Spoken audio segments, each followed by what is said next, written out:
안녕하세요. 오늘도 사연살롱을 찾아주셔서 감사합니다. 결혼 6년차 여성입니다. 모든 불행은 나와 타인을 비교하는 순간 시작된다고 하잖아요. 그 말이 얼마나 근거 있는 말인지 저는 잘 모르겠지만 적어도 저희 시어머니와 시누이한테는 딱 들어맞는 말인 것 같아요. 얼마 전에 있었던 제 여동생 결혼식을 통해 확실히 알 수 있었거든요. 저는 이웃 간에 옆집 젓가락 개수까지 꿰고 살 정도로 규모가 작은 마을에서 나고 자랐어요. 마을이 작다는 건 그만큼 마을 주민들 간에 유대감이 높다는 장점도 있지만 반면에 소문도 엄청 빠르다는 단점도 가지고 있어요. 지난밤 누구네 집에서 부부싸움이라도 벌어지면 다음날 온 동네 사람들이 그 사실을 알 정도니까요. 남편과 저는 그런 동네에서 20년 넘게 오빠 동생하며 지내다가 결혼을 하게 되었어요. 친정과 시댁이 서로에 대해 잘 안다는 건 정말 엄청난 핸디캡으로 작용했지만 그래도 양가의 큰 반대 없이 결혼을 할 수 있었어요. 저희 결혼에는 1등 공신이 있었는데 다름 아닌 저희 시아버지세요. 지금은 세상을 떠나고 안 계시지만 저희가 결혼을 하던 당시만 해도 마을 이장을 맡고 계실 정도로 왕성한 활동을 하고 계셨어요. 마을에서 워낙 신망이 두터운 분이시라서 저희 부모님도 제 결혼에 마음을 놓을 수 있었거든요. 하지만 저희가 결혼한 지 2년 만에 아버님이 갑작스런 사고로 세상을 떠나시자 상황은 급변하고 말았어요. 발단은 공석으로 남은 마을 이장 자리였죠. 저희 시어머니는 이장 자리를 당신이 이어받고 싶어 하셨어요. 하지만 반대하는 목소리가 높아서 뜻을 이루지 못하셨죠. 그러던 참에 하필 저희 아빠가 주민투표를 통해 차기 이장으로 선출이 되었고 그로 인해 이장 자리를 놓친 어머님의 분노는 저희 친정으로 향하게 되었어요. 애초에 지들이 해먹으려고 헛소문을 퍼뜨린 게지. 그러지 않고서야 마을 주민들이 나를 반대할 이유가 있냐고. 내 남편이 장장 11년 동안이나 이장 자리에 있었는데 마을 일 돌아가는 사정을 누가 제일 잘 알겠어? 바로 나, 오금순이 아니겠냐고. 그런데도 이장을 새로 뽑아야 한다고 그 난리들을 쳐? 딱 봐도 해숙이 그년이 입 털고 다닌 거야. 내 남편 자리 뺏어서 지 남편 입에 쳐넣어주려고. 여기서 해숙이는 바로 저희 엄마예요. 시어머니와는 동갑내기 친구로 국민학교부터 고등학교까지 함께 지내온 사이죠. 시어머니의 억측은 입에서 입을 거치는 동안 살이 붙어서 마치 저희 부모님이 처음부터 이장 자리를 노리고 모든 일을 꾸민 것처럼 변해버렸어요. 그게 어느 정도로 무시무시하게 살이 붙었냐면요. 아버님의 갑작스런 죽음에 저희 부모님이 무관하지 않다. 아버님이 돌아가시자마자 장례식에서부터 저희 부모님이 차기 이장 자리를 노리고 사람들을 포섭하기 시작했다. 누군가 돈이 오가는 현장도 목격했다더라. 등등 터무니없는 말들이 난무했어요. 당연히 그 소문을 들은 저희 엄마가 가만히 계실 리 없었죠. 오금순 인연이 미쳤나? 어디서 그런 말도 안 되는 소리를 해. 그깟 이장 자리 하나 때문에 우리를 살인자로 몰아? 이 썩을년 내가 가만두나 봐. 엄마, 우리 시어머니가 그 소문을 냈다는 증거도 없잖아. 그저 뜬 소문일 뿐이야. 화부터 내지 말고 일단 어머님이랑 만나서 대화로 풀어. 됐어. 내가 그년 성격을 몰라. 어릴 때부터 지가 못 가지면 발로 짓밟아서라도 남도 못 가지게 망가뜨리는 게 네 시애미 성격이다.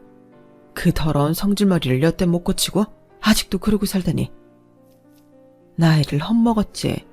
내 이번엔 그놈의 새치열을 가만 안 둬.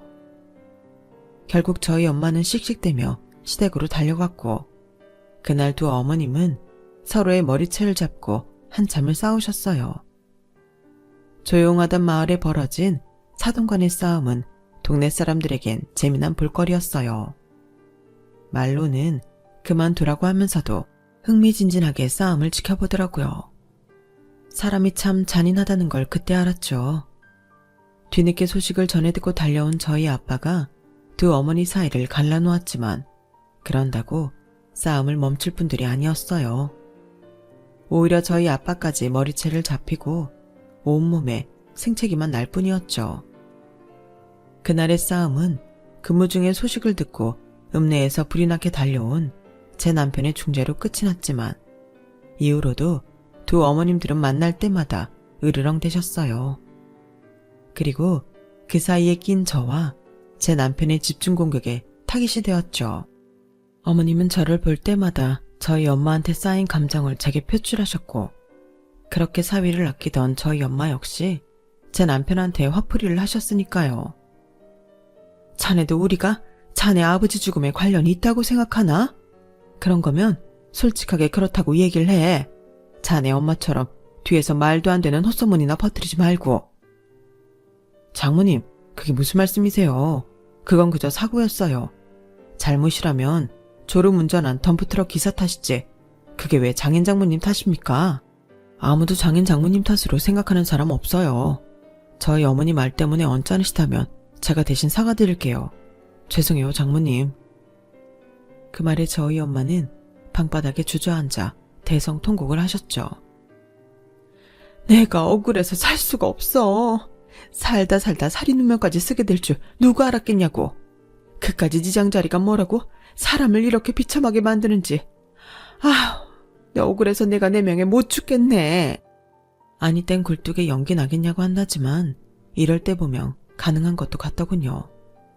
한바탕 소란으로 동네가 시끄러워지자 저희 아빠는 마을 회관에 사람들을 모아놓고 이장자리에서 물러나겠다고 하셨어요. 이 깎게 뭐라고 사돈간에 척을 지고 살아야 된답니까? 나 이딴 거 안 할랍니다. 이장이니 뭐니 안 해도 지금까지 잘만 살아왔어요. 나 이런 감투에 연연하지 않습니다. 그러니 하겠다는 사람한테 주시고 더는 나 괴롭히지 마세요. 아빠의 폭탄 선언에 마을 사람들은 아빠를 달래기에 여념이 없었어요. 하지만 이미 이장자리에서 마음이 떠난 아빠는 한사코 거절을 하셨죠. 그 소식을 접한 시어머니는 이제야 당신이 제자리를 찾게 됐다고 생각하셨던 모양이에요. 저희 아빠가 이장자리에서 물러난 바로 다음 날부터 온 동네를 휘저으며 이장 노릇을 하기 시작했거든요. 하지만 저희 아빠만 밀어내면 자기 차지가 될 줄 알았던 이장자리는 끝내 어머님한테 돌아가지 않았어요. 이참에 젊은 세대한테 물려주자는 의견이 지배적이어서 청년 회장직을 맡고 있던 양계장집 아들한테 이장자리가 돌아갔거든요. 요즘엔 농작물이며 지역 생산품을 인터넷으로 판매하는 경우가 많아서 상대적으로 PC 활용이 능한 젊은 이장이 경제력이 있다는 판단 때문이었죠. 물론 중차대한 마을 일은 젊은 친구한테 맡기는 건 불안하다는 의견도 소수 있었지만 결국은 대부분의 주민들이 마을의 변화에 힘을 실어주었어요. 그렇게 탄생한 30대 이장은 저희 아빠를 비롯해 몇몇 마을 어른들의 도움을 받아가며 크고 작은 마을 공동체 사업을 시작했고 그 덕에 마을의 공동수익은 높아졌어요. 당연히 주민들의 호응은 엄청났죠. 딱 한 사람, 저희 시어머니만 빼고요. 어린 놈이 나이 든 노인들 혼을 쏙 빼놨니 그려. 근데 그 수익이 제대로 분배되는 건 맞아? 다들 컴퓨터엔 까막눈들인데 젊은 이장이 어디서 얼마나 빼쳐먹는지 알 게 뭐냐고. 요즘 젊은 애들이 지한테 이득도 없는데 발벗고 나서는 거 봤어? 난 의심해봐야 된다고 생각해. 이장 자리를 뺏긴 것에 앙심을 품고 있던 어머님은 사람들을 만날 때마다 은근히 젊은 이장을 까대기 시작했어요. 처음엔 그러려니 하고 한 귀로 흘리던 사람들도 시간이 지남에 따라 판매 수익이 높고 낮은 집이 구분되면서 조금씩 불만을 터뜨리기 시작했고 그중 몇몇이 저희 어머님 쪽에 붙기 시작했죠. 젊은 이장이 사업을 시작할 때마다 트집을 잡고 강짜를 놓기 시작했어요. 그 바람에 사업 진행이 어려워진 젊은 이장은 저희 아빠를 찾아와 하소연을 하곤 했죠. 아저씨, 저 정말 미치겠어요. 상철이 형 어머님은 왜 그렇게 저를 못 잡아먹어서 안달이래요. 뭔 일만 할라 치면 사람들 끌고 와선 트집부터 잡는데 뭔 일을 할 수 없을 정도예요. 제가 엑셀 파일까지 공개하고 자세히 설명을 드려도 무조건 아니래요. 아니, 그럼 제가 더 어떻게 해야 되냐고요. 옆에서 과일을 깎아주며 그 말을 듣던 저희 엄마는 기다렸다는 듯 한마디 거들었어요. 그놈의 여편네 또 지랄이네. 어쩜 하는 짓이 늘 그 모양일까. 동서가 너무 열내지 마라. 그 여편네가 이장 노릇 하고 싶어서 강짜 부리는 거다. 우리 집 양반 이장 됐을 때 기억 안 나니? 우리를 지 남편 잡아먹은 살인자로 둔갑시킨 여자야 그 여자가. 아줌마랑 아저씨가 사람들 잘 구슬려 볼 테니까 넌 신경 쓰지 말고 네 할 일만 열심히 해. 네 덕에 집집마다 수입 늘었다고 얼마나 좋아하는지 아니? 우리도 네 덕에 작년 수입에 배는 벌었다. 정 안 되면 내가 사위 불러다가 지 엄마 단속 좀 하라고 이를게. 그 여편네가 지 아들 말은 잘 듣지 않든.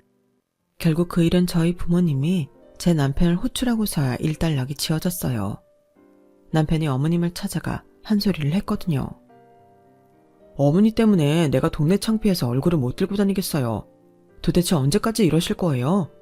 어머니가 이런다고 사람들이 어머니 이장 안 시켜줘요. 괜히 동네 사람들한테 손가락질만 받는다고요.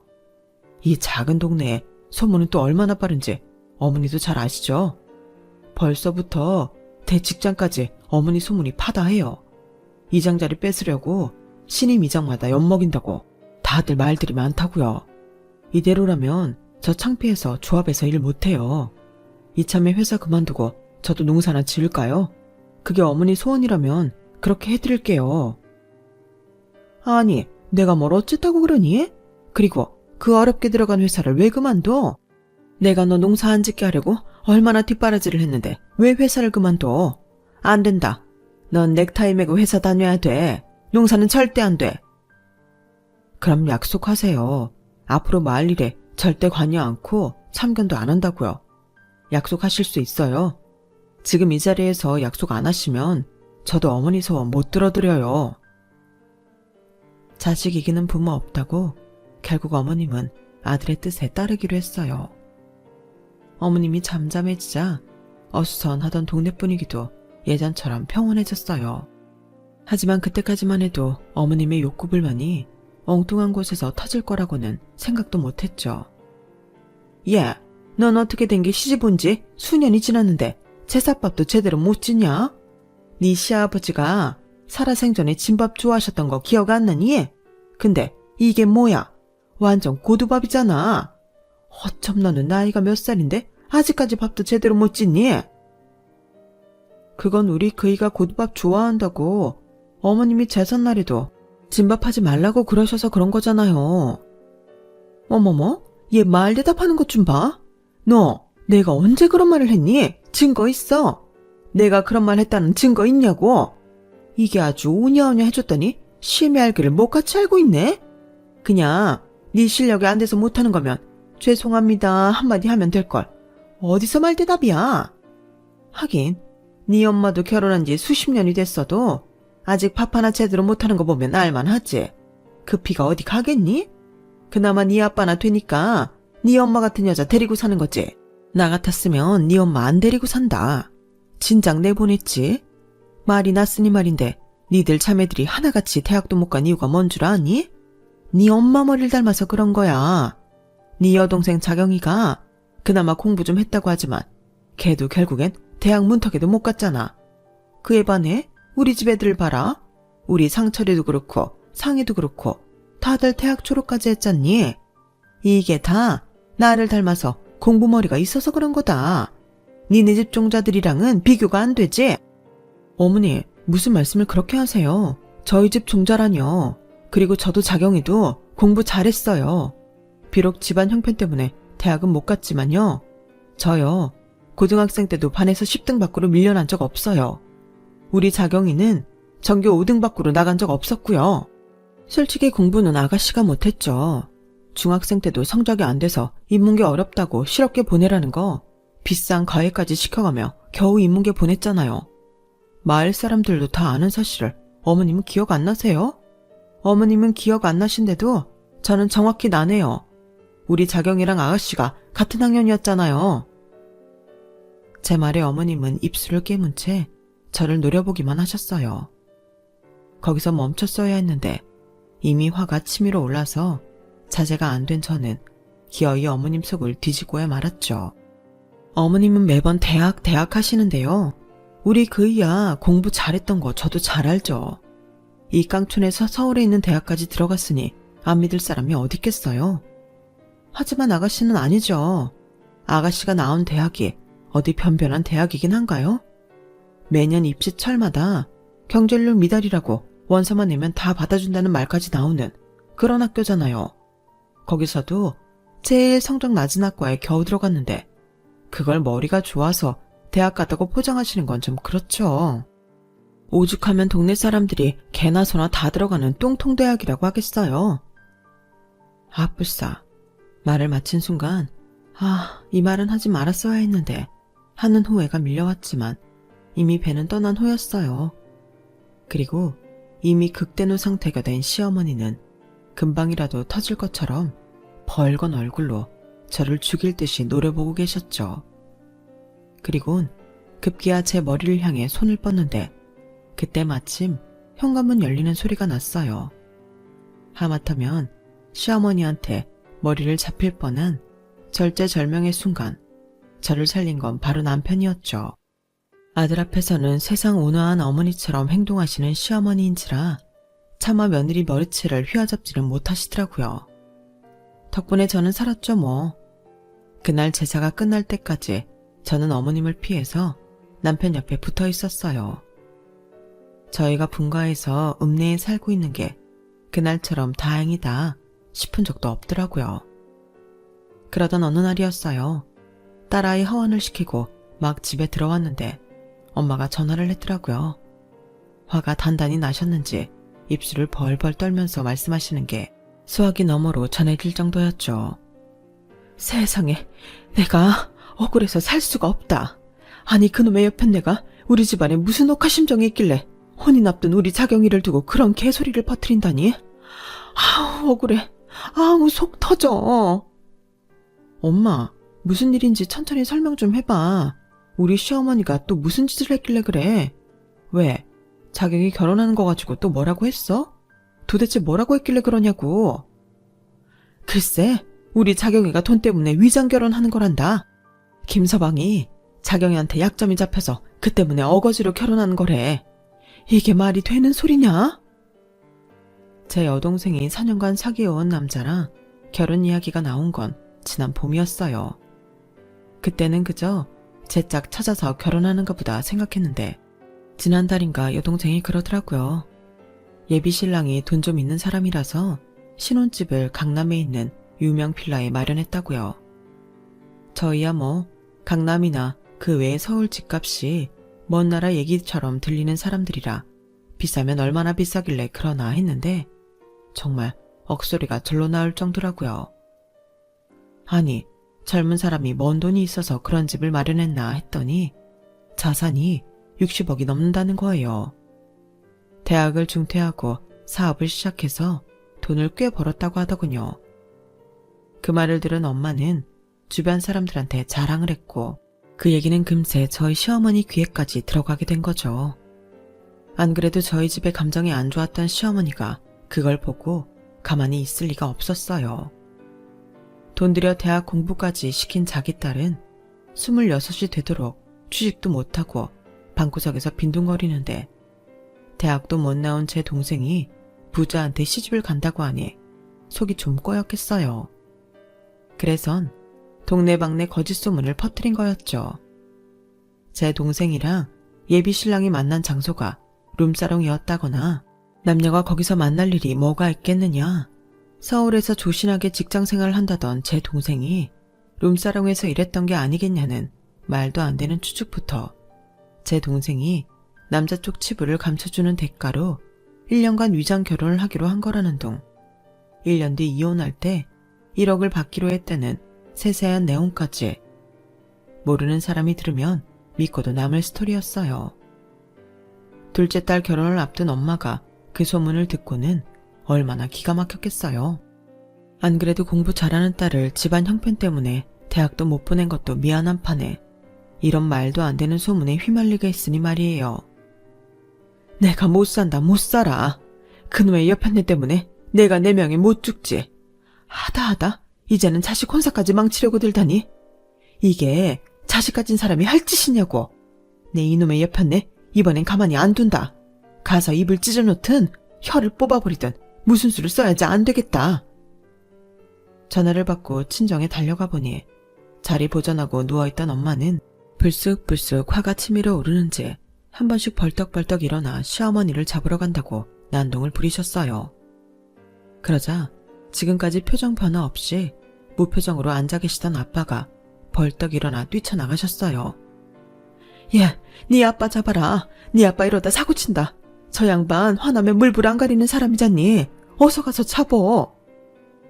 지금껏 시어머니를 죽이니 살리니 했던 엄마는 오히려 저희 아빠가 사고 칠 걸 염려해 제 등을 떠미셨어요. 저희 아빠는 평소 수더분하고 사람 좋기로 유명하신 분이시긴 한데 한번 화가 나면 정말 무서운 분이시거든요. 모르긴 해도 이대로 저희 시댁에 달려간다면 분명 큰 사고가 날 게 뻔했어요. 그래서 얼른 시어머니한테 대문 잠그라고 전화를 했죠. 그랬더니 시어머니가 콧방귀를 뀌곤 전화를 끊으시더라고요. 그래서 남편한테 전화해 상황 전달을 했어요. 저 대신 어머님께 잘 좀 말해보라고요. 제 말은 안 믿어도 당신 아들 말은 믿겠지 싶었어요. 그리곤 시댁으로 달려갔는데 이미 철 대문이 박살이 나 있더라고요. 남편 전화를 받고 시어머니가 현관문을 잠궜는지 아빠는 현관문을 흔들며 문 열으라고 소리를 지르고 계셨어요. 금순이 너 당장 이 문 안 열어? 내일 모레면 환갑인 것이 여태껏 거짓말하던 버릇 못 버리고 금쪽 같은 내 새끼 혼사끼리 흙탕물을 뿌려? 네 년이 봤냐? 내 딸이 술집 나가는 거? 내 딸이 남자 약점 잡아서 결혼 협박하는 거 네 눈으로 봤냐고? 너도 딸 자식 키우고 사는 입장이면서 다른 것도 아니고 남의 자식한테 어떻게 이런 말도 안 되는 헛소문을 붙이느냐고. 문 열어. 어서 문 열어.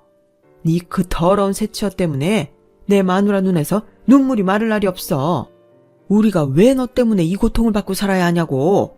그동안 돌아가신 만석 형님 생각해서 꾹 참았다만 내 더는 못 참겠다. 이참에 네 그 못된 버릇 고치기 위해서라도 법적으로 확실히 대응할 테니까 이번엔 대충 넘어갈 생각 말아라. 끝까지 네가 문을 안 연다면 좋다. 내가 아주 망치로 부숴버릴라니까. 셋 때까지 문 안 열면 문 부숴버릴 테니까 알아서 해라. 하나, 둘, 셋. 마지막 구령이 떨어지기가 무섭게 시댁 현관문이 열렸어요. 그리고는 그 틈으로 겁에 잔뜩 질린 시어머니가 파리처럼 양손을 비비며 나오더군요. 오빠, 내가 잘못했어요. 한 번만 용서해줘요. 내가 잠깐 헷가닥했었나 봐. 내가 너무 부러워서 실언을 했어요. 제발 용서해줘요, 오빠. 난 이제 네 말은 못 믿는다. 이날이 때까지 네 주둥이 때문에 일 터질 때마다 네가 뭐라고 했냐? 다시는 안 그러겠다고 용서해달라고 했냐 안 했냐?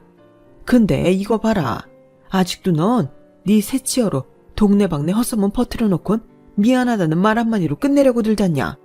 하나도 고쳐진 게 없어. 네가 반성을 할 줄 아는 인간이라면 오늘 같은 일은 없었어야지. 이제 네 대신 수습해줄 만석 형님도 없으니 네 죄는 그냥 네가 받고 끝내라.